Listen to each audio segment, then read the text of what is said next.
If you find the work that you're doing boring, you're never going to be the best at it.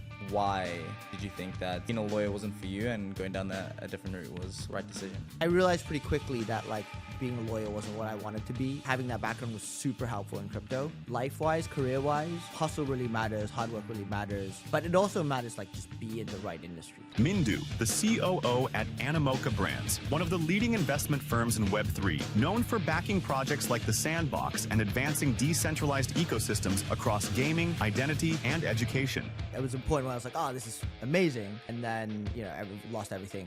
A lot of these companies like Uber, Airbnb, all of these companies were kind of growing really rapidly in Asia. And so I helped them kind of open up businesses basically across Asia. As you've grown in your career, become more financially set as such, how have you found the link between that and purpose? You have to have a minimum level of financial resources. I think that is necessary. How do you see the landscape of the way business is done in Web3 right now? Yeah, Web3 is super fun. So first of all, I think... Welcome back to the Lock-In or Log-Off podcast, where I speak to builders, creators, and investors to understand how they spotted the opportunity and how they navigated their way to success. Today, I'm joined by Mindu from Animoca Brands. How's it going, man? Good, thank you. Thanks for having me. I like to dive into a little bit more of how people's lives were pre-Web3 to understand how they navigated their way into Web3, but also to spotlight the talent that we have within this industry. And yeah, really for people to understand just the amazing builders that are in this industry. So I'd love to go a little bit into what was life like for you before you came into this industry? Yeah, so I'm from the UK originally. I was born there, and then I grew up in Hong Kong. So, like a lot of people, I had this kind of good mix of East and West background. I wouldn't say traditional Asian parents, but definitely Asian parents. And so I became a lawyer. That was my first thing.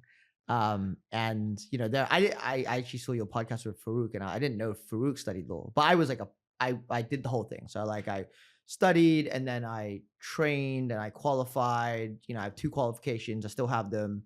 But I realized pretty quickly that being a lawyer wasn't what I wanted to be in life.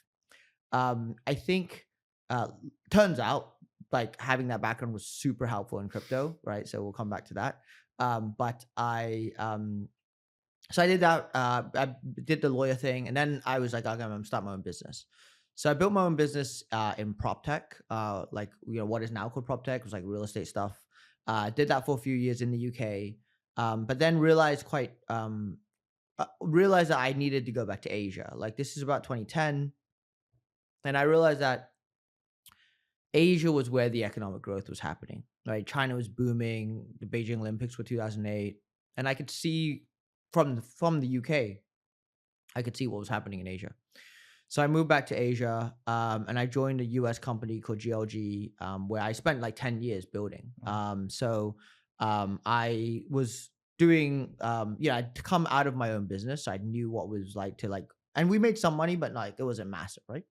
And then moved back to China, or moved back to Hong Kong, and then saw this opportunity to help build a US company in Asia. And this was there was a lot of opportunity at that time to do this kind of things. A lot of these companies like Uber, Airbnb, all of these companies were kind of growing really rapidly in Asia. And so I helped them kind of open up businesses basically across Asia. So we opened 10 offices around 10 Asian countries, to basically all the large Asian cities, Singapore, Mumbai, Australia, etc., Tokyo. And then ended up it was a great journey for me. I was there for 10 years. It was a US tech company. I think, it was a great business.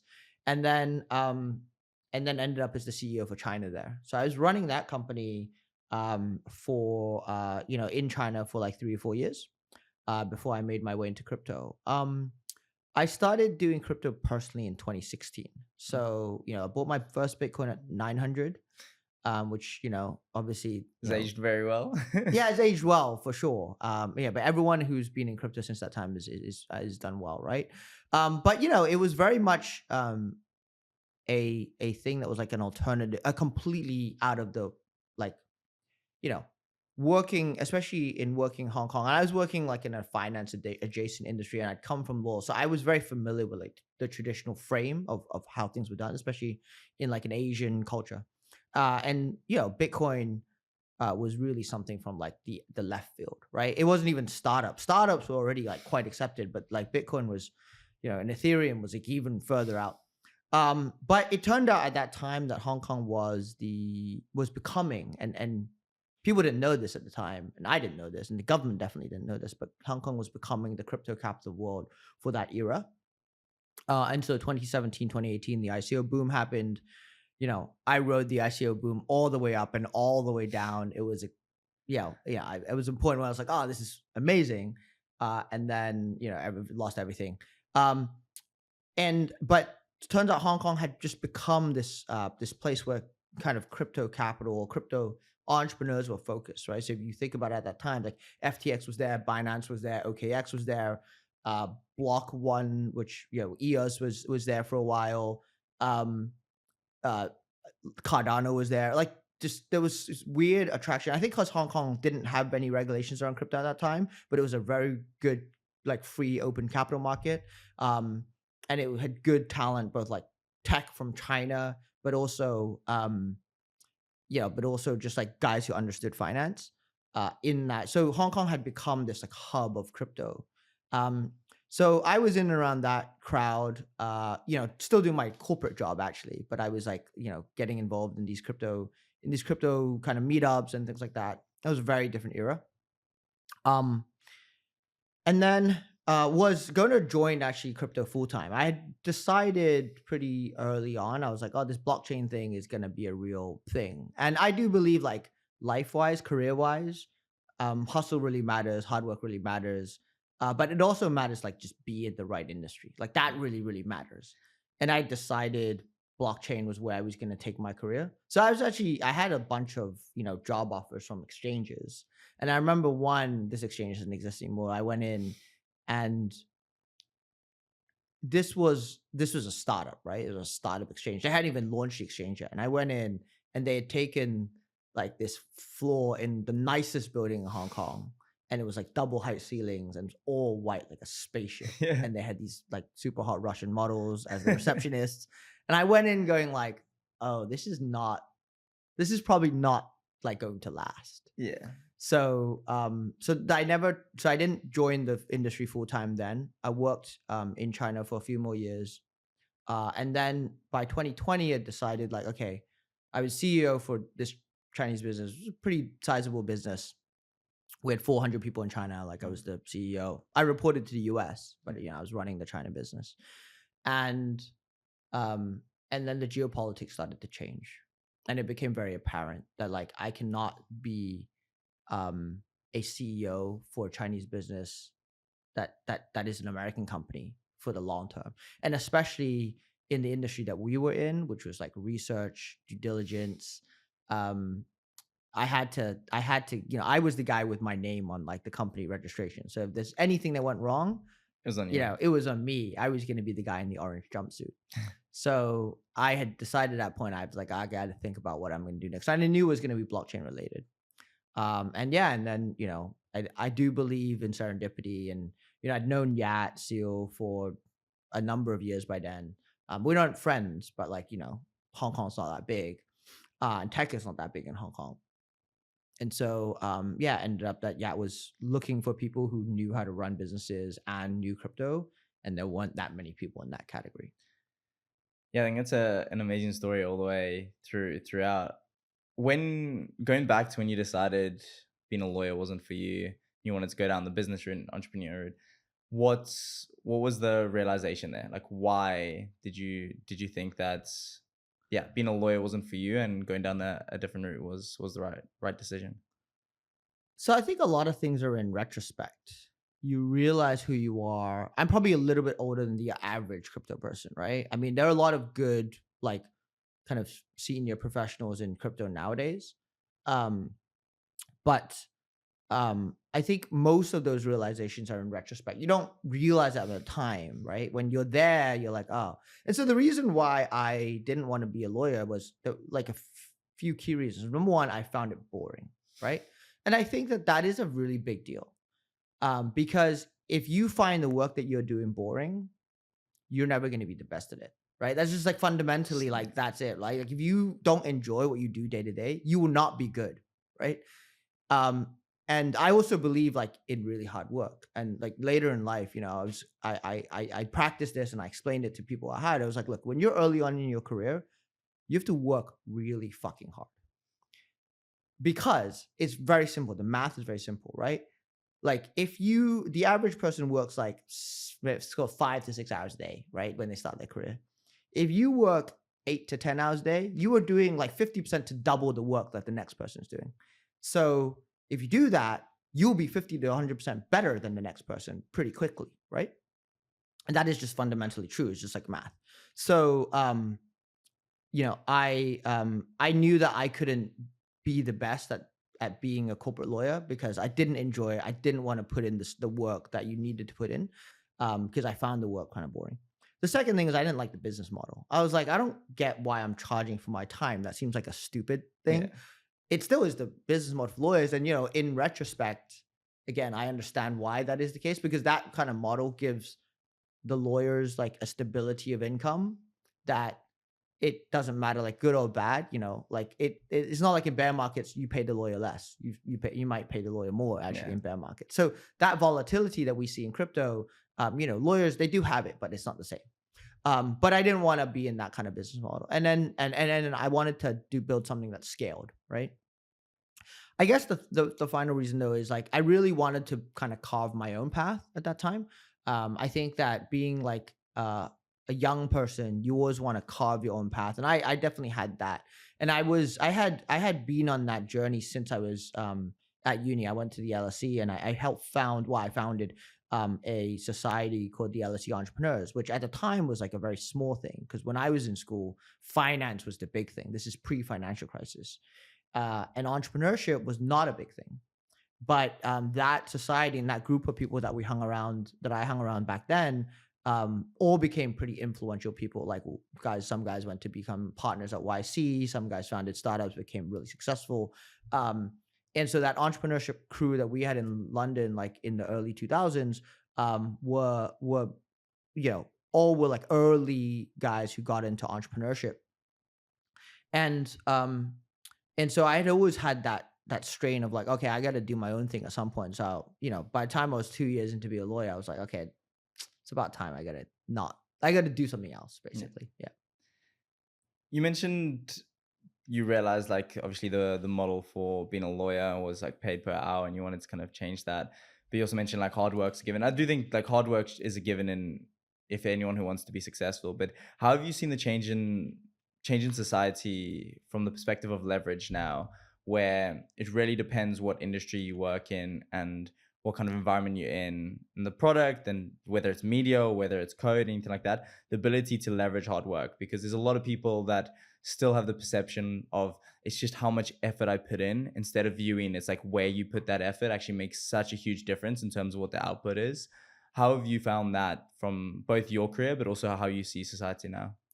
Yeah. I mean, I think, so there's a traditional thing that Naval talks about, which is like there's three types of leverage, right? Capital, labor, media.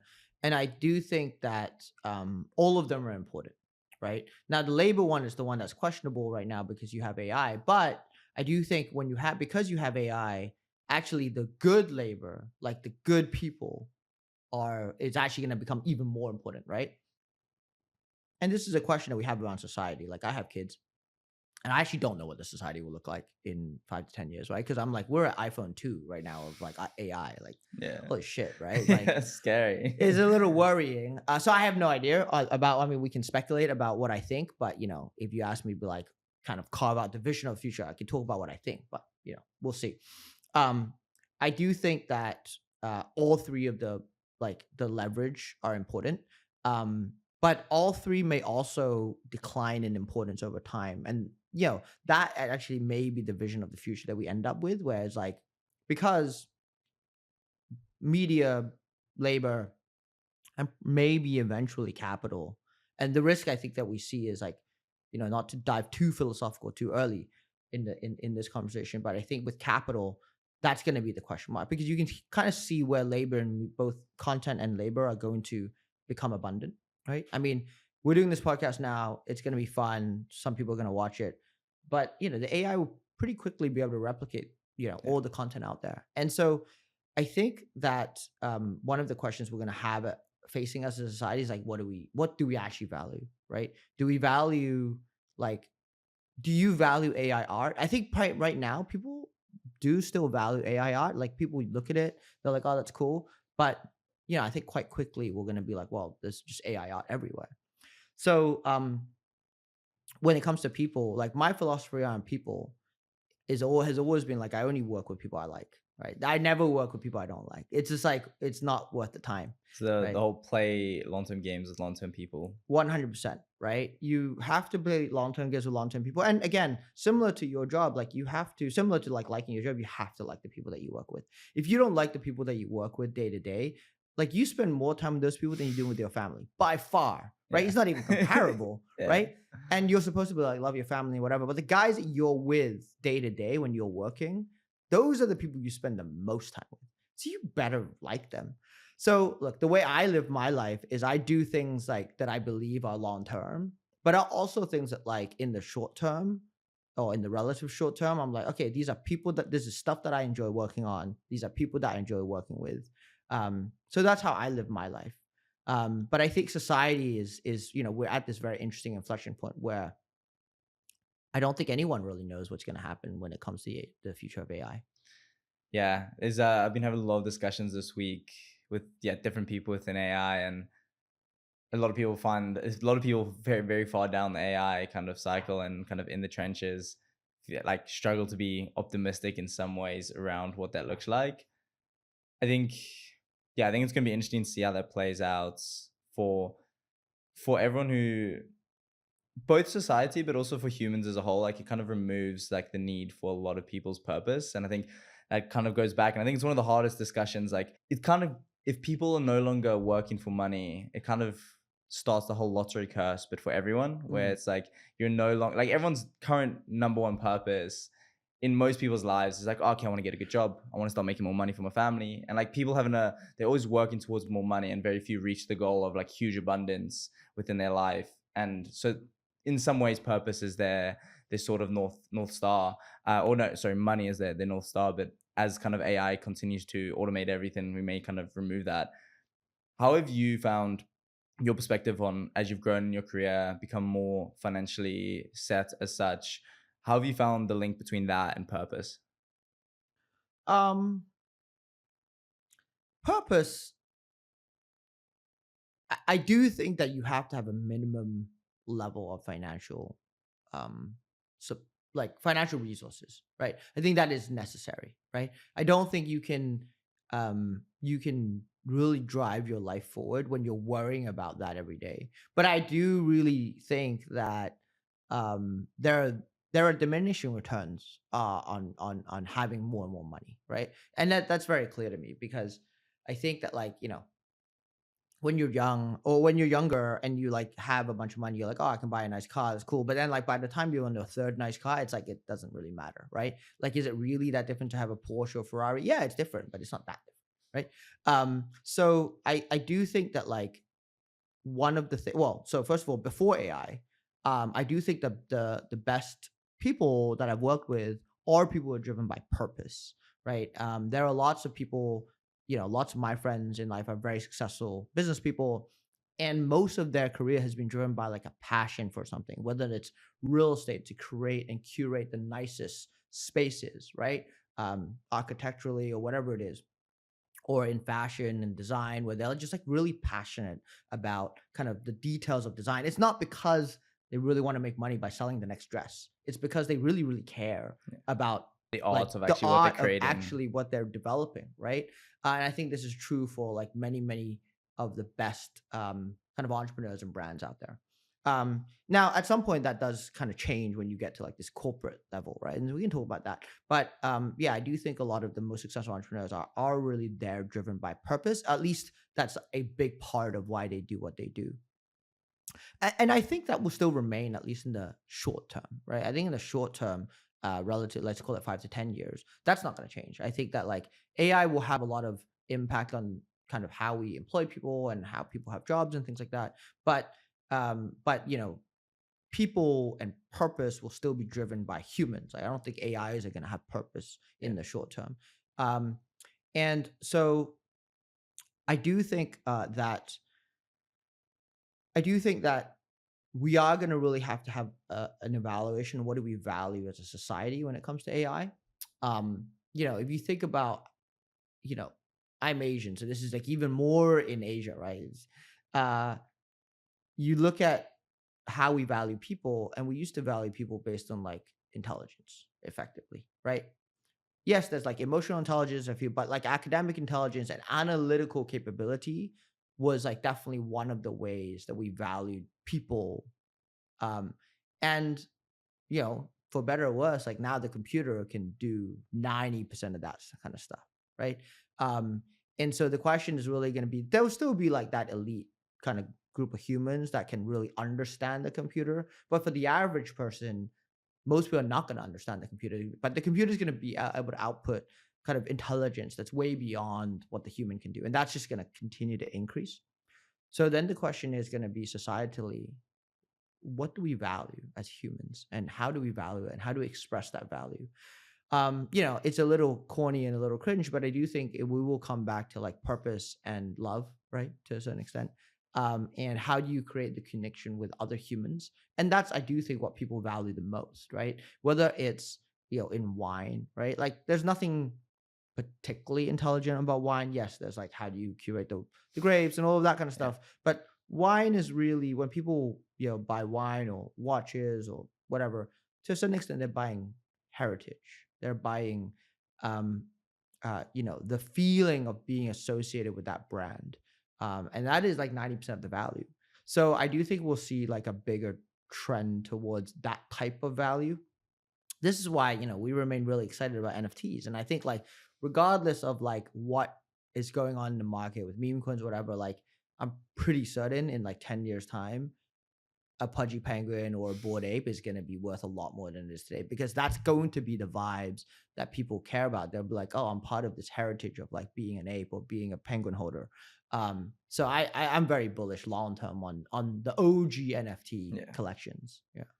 Yeah, it's very interesting. I think NFTs have had their bit of a rough time as of recently, but I think there's still a lot of navigation these brands need to make in terms of how they continue to stay relevant, how they do go into that Web2 audience, and naturally with any IP, how they begin to scale. And I think a few of them are doing a really good job on it.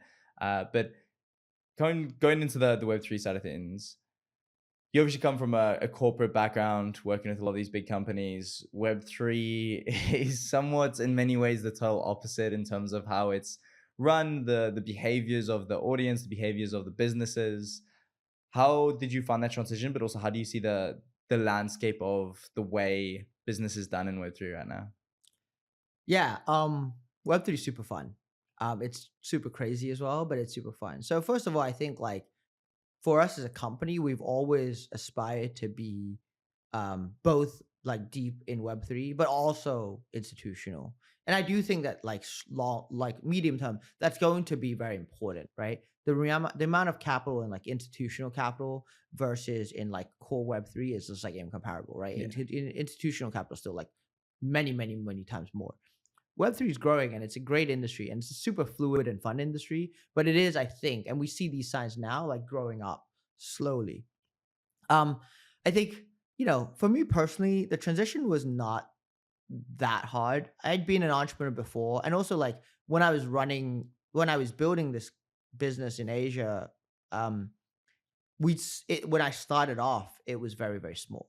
And so like, I've been through that startup journey like a couple of times. And when you're in the startup, like you do everything. And the dynamics of the market continuously change. And that's like just what's been happening in Web3, right? Like at one point NFTs were hot, and then GameFi was hot, and then, and then like meme coins were hot. And like things are dynamic, and that's just like how a new industry is going to work. I do think that um in order to be successful in crypto, you have to be able to adapt to like the new meta, right? I won't say like narratives, because I think narratives are a different thing, but the meta does change in crypto constantly, and you have to be like able to understand what's going on. Sometimes you can take advantage, sometimes you can't, but you have to be able to like adapt. With that specifically, how do you see because if you continue to just chase the narratives, you kind of can lose your North Star of what this company is. And we've seen, if anything, quite a lot of companies also fail because of this. Like they chase too many of the metas as such. How do you find the balance? Is that just completely judgment in terms of deciding, does this actually benefit the product they're looking to build? Or how do you see that? Because there's, as much as you say, like it keeps you relevant, I think a lot of companies have failed because of it. Yeah. So that's why I do think there's differences between the meta and narratives, right? Um, I think that when companies have a clear north star of what they're trying to achieve long term, then they stand to be like kind of build on solid ground. And I think like for us at Animoca Brands, like we've always had the same goal. The goal hasn't changed. The goal, Yat's goal has always been to bring digital property rights to the world. That has like always been the goal. He's a very like vision driven, very idealistic founder. And so it's just a matter of like how does the new environment allow us to do that, right? And encourage and get behind founders who are bringing those kind of things to the world. So, the reality is like originally we thought that that was GameFi, right? We thought that like, and this is still, we still believe in this long term, but we thought that like, gaming was the easy path to bring digital property rights to the world because gamers already understood digital assets and they already understood like how these transactions would work. And it just so happens that like the market's not ready for that, right? Especially in the US, like the Western gamers, they weren't ready for NFTs, they weren't ready for crypto. I'm 100% sure that will still happen, right? Yeah. I'm 100% sure that like in a decade's time, most games will use like blockchain rails, but it's just like we were early to that narrative, to that meta, and then the meta changed.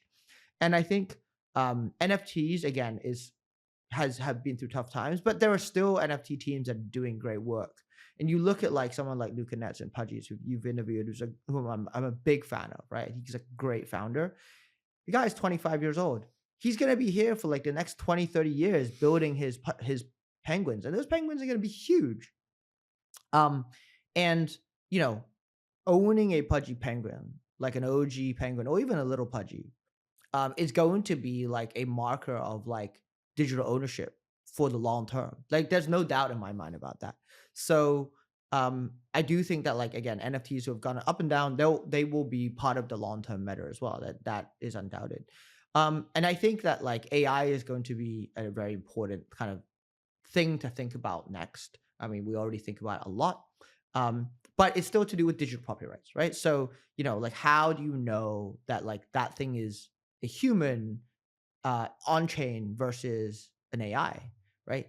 Like, how do you know that the human should have some property rights and should AIs have property rights? I think like that's going to be a debate. Like, should AIs have digital property rights? The answer is probably yes, right? At least on blockchain.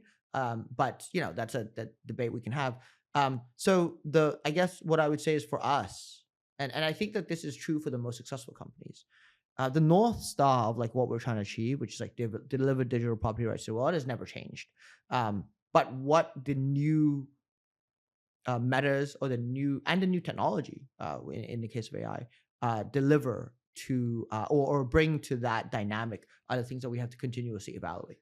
Yeah, I think you guys are in a unique position where obviously you're looking to both push these brands forward, but also invest in them and kind of see that so you can take a broad approach in terms of seeing how the new vessels to achieve that North Star are kind of coming to market, whether that's AI or what, like you said, it was gaming as such. But something we see a lot in this industry is misaligned incentives in many ways. And obviously you guys have invested, are one of the biggest investors within the space.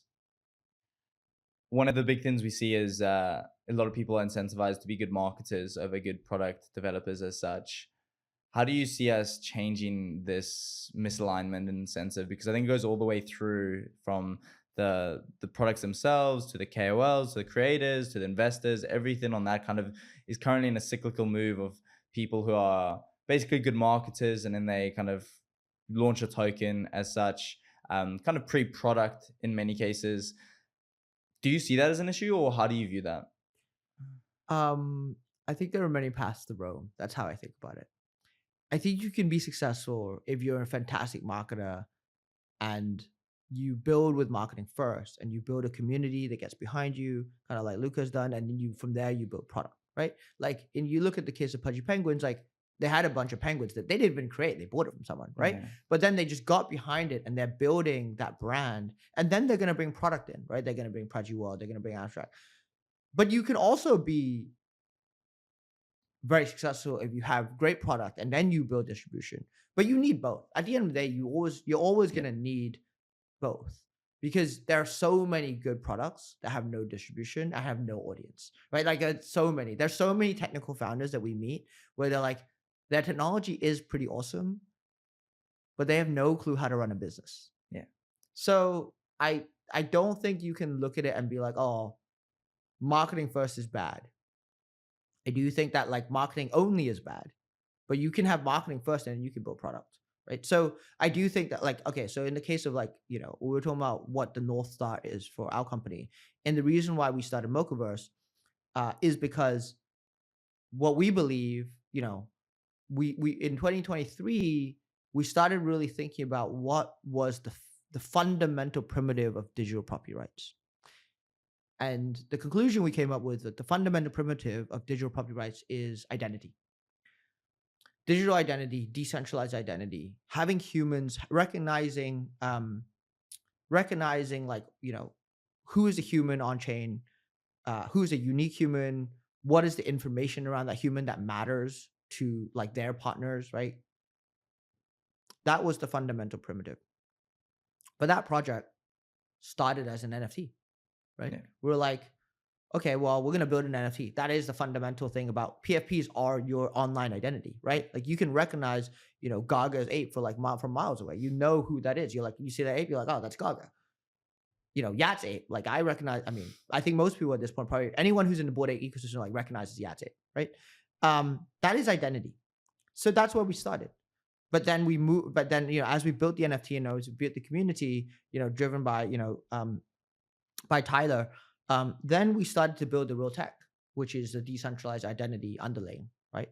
And that's the way we approach that, because we felt like, hey, in Web3, you got to build your community first, and then you've got to build your product, and then you can build like other things on top of your core foundation. And I think that, I don't think it's like either or. I think that like certain founders will be fantastic at building product, and certain founders first, and they need to partner with great marketing teams and great distribution teams. And certain founders will be like marketing driven, and then they understand that they're like the good founders. They understand that there's a need to build real value into the world in order to be sustainable. Because crypto has seen so many of these guys who've just been in the spotlight for a moment and then they've just disappeared, and that will continue to happen, right? And that happens in every industry, but in just like crypto, it just feels more real because there's like a financial thing attached to it. But there are so many products that have come and gone, right, in the history of business. So I don't think it's one or the other. Yeah, I think it's interesting. Just because Web3 is financialized, everyone forgets that like 9 out of 10 startups fail. But because there's the opportunity to have a financial investment in it, it feels, the emotional attachment or realization when they do fail hits a lot of the Web3 community a little harder. And you have to understand, I think, in the context of history, that this is what you wanted, but then at the same time, so a lot of people criticize the US or most Western countries for having this like accredited investor thing, right? Yeah. Where you're like, oh, you have to be of a certain net worth in order to invest in startups or stuff, right? And like, there's a reason why those things existed. I'm not saying that it was wrong. In fact, I think that having a more free and open society in terms of investing is better. But to your point, 90% is more than 90%, to be honest. Like, I would say 95%, 99% of startups fail, because startups, the 90% number is just like people who actually registered a company and then went bankrupt, right? But there are like hundreds of other people who just like did something and then they failed, and then they're like, oh shit. So like, the vast majority of new businesses fail. Like, and that's why founders are rewarded with outsized returns, because it is so fucking hard to build a company. Like, it is I've done it like a couple of times, to be honest. It's really fucking difficult, right? So when you are a guy who's built a company that's broken out, you should win the rewards. Yeah, you get the rewards, but also like if you're an investor and you're like, I'm investing in a startup, just be clear. If you're investing in a crypto token early on, that's some guy's like bedroom idea about a new protocol, Yeah. that is a fucking startup. Yeah. That is that dude, like I mean, and so I do think that whilst there are scammers in this space, I do think the vast majority of people are not trying to scam anyone. They're really trying to build something. They're really just trying to weren't build something, but they successful. just fucking failed, Yeah. basically, right? And it's hard, and then in crypto it's even worse because you just get hated on But I Twitter. say it's like it's Yeah. a very hard environment to. I think people now like are becoming scared to even attempt publicly to start these companies in some way, because if you fail, it's not just like you failed at doing a startup. You have like thousands or tens of thousands of people like abusing you and like saying you're a scammer and everything like that, when you could have had the best intentions in the world and just failed from a product perspective. And yeah, I think it's something culturally that could be improved on within the space. But I think it's the nature of, like you say, the fact that people who aren't accredited investors are able to invest and probably overinvest in many cases into the space. But I mean, look, just to be clear, I don't know if you've had this. Have you ever had friends who invested in a startup and that startup failed, it's not outside of crypto? yeah, So I feel like the same thing is true in that environment too, right? Like sometimes people invest in stuff and then unless they're like good friends with that person or they know that person pretty well, like if that person like fails and the money disappears, they get pissed off, right? This is like how the world works. I think that the main thing that founders have to think about is like if you're launching a token and you're using it to raise money, those are your investors and Yeah. you have a responsibility to them. That responsibility is not you have to be successful, but the responsibility is when you fuck it up, you got to tell them like what happened. transparently, Yeah, be exactly. open about it. Exactly. So I do think that that's also important for the culture of crypto. And I think we see that in many cases, those who are brave enough and confident enough founders, where when doesn't go as planned and they're transparent and they wear it on their sleeve in many ways, it really shows. And I think people still believe in them as a person. Like it goes back to that whole, like what everyone's pushing a lot is founder-led marketing, is people love people and they'll see your intentions if you're always publicly facing and you're always transparent around how you're looking to build your company to the best of your ability. And not everything obviously can be shared, but I think there is a huge value in that. But as we start to come to the end, two main questions I'd like to understand is, what are some of the biggest misconceptions people have around Animoca brands? Um I don't know about misconceptions, but I would say like there are certain things that we try to represent. And I think the number one thing I would say, and I think, you know, we probably don't have this. I mean, I think we do have this in some of our audience, but not. But like the number one thing is like we are actually really good guys, right? I mean, that's fundamentally what we're trying to be in crypto. In addition to like bringing digital property rights to the world, it's like there are very few like really responsible good actors in crypto. Um, that's not to say there aren't. I mean, I think like in the protocols for sure, right? In protocols and the bigger projects, those are all good people and like they're building real value. But when it comes to like kind of the financial investing class, there's a lot of like people who are just there for the short term. They're just trying to cash out the token. There's like we have seen as a team so many failures, so many fuck ups. We've made so many mistakes, and we're going to be here for the long term. Like that, I can guarantee, right? There's no doubt that like in 5 to 10 years time, Animoca brands will still be around, still investing, still active in blockchain. Hopefully blockchain will be a lot bigger by then. It'll Yeah. be like, technology basically. And there'll be like lots of different kind of sectors and whatever. But I think Animoca brands, like fundamentally, like we are we the best investors? Yeah, probably not, right? We have a lot of respect for some of the best investors out there, like Paradigm and A60Z and whatever. But we're going to be here for the long term. So I think that's probably number one.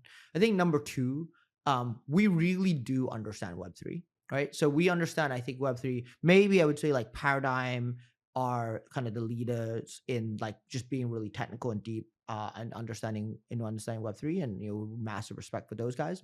But I think in general, like there are not that many investors who deeply understand Web3 and how all the dynamics fit together, right? Like meme coins and tokens and NFTs and all this kind of stuff, bonding curves and DeFi. There's so much stuff in Web3 that is like unique to Web3. And like, just because we've been around a long time, we really do have an in-depth capability in those areas. And we understand all of those things. There are things that happen in the industry which we definitely frown upon. Like we've seen this week. There's some stuff about movement labs, and there's Yeah. this is what's going on in the world today. So we recognize all of those things, and you have to be, if you're a founder in Web3, if you're a new founder in Web3, especially if you're a founder coming from like traditional finance or Web2, you have to like know what is going on in Web3.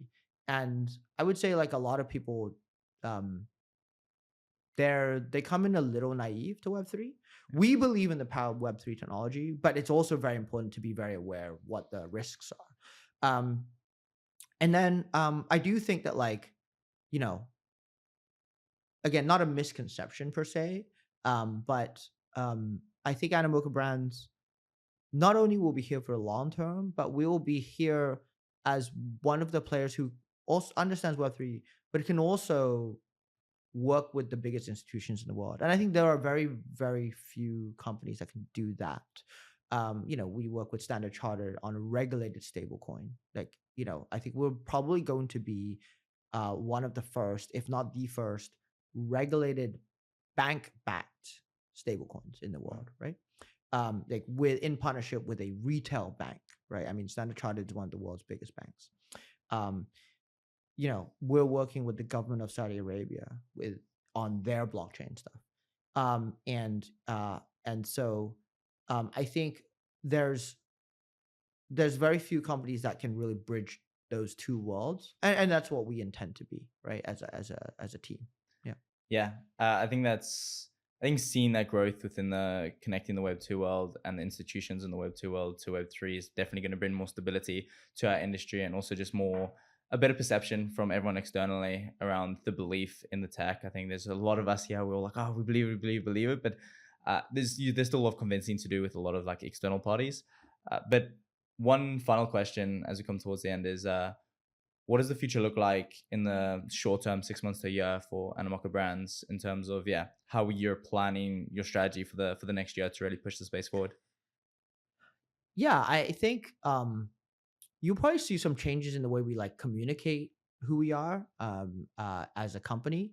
I think that one of the things that we've done poorly in the past couple of years has just been to like keep refining the story and the external narrative. In fact, like to your point about like marketing, I think one of the things we've done badly, people know us because of like 2021, 2022 of like GameFi.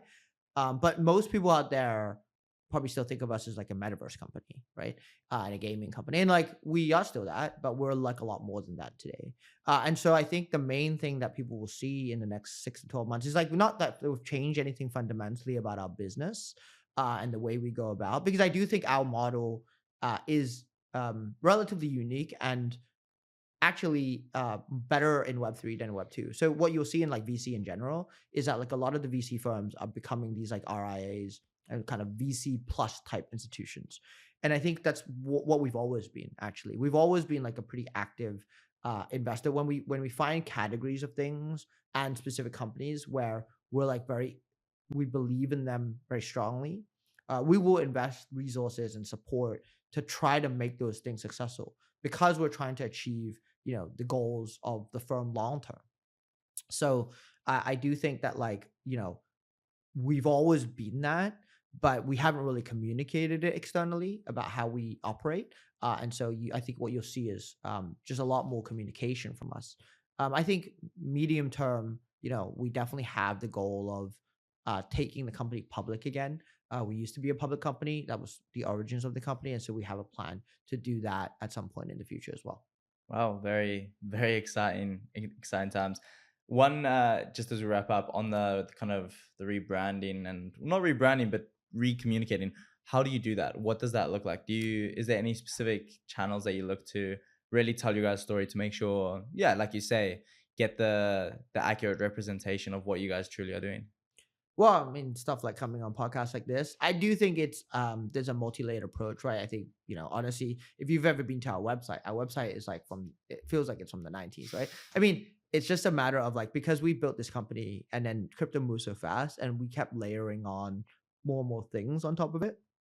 So it's become almost like this multi-headed dragon. We have multiple brands out there in the market. So we do have to like pull together and tighten things up. And I think both from a branding perspective, it's not a rebrand. Like I don't think the corporate logo will change, but we'll try to figure out like, okay, what are the core messages for each part of the business is going to be a short term goal, and then yeah, getting out there and communicating both kind of online in the website, but also like through media and content and things like that as well. Very, very exciting times for everything you guys are building. Very excited to see both how you guys continue to push this industry forward. I think you're one of the best representatives for Web3, and you have truly believed in it throughout the good and the bad. And I think we all have a lot to thank for everyone who's in this industry, for companies and teams like you, because it kind of helps all of us to continue to grow in this industry and kind of push what we believe to be a special industry, and also the kind of the power that an opportunity that this industry will open for everyone globally. I think that's one thing that people don't speak about enough, is the globalization of this industry and just how much opportunity it's going to bring to people around the world. So yeah, very excited for everything that's going to come, and thank you very much for coming on the show. Yeah, thank you for having me. Amazing.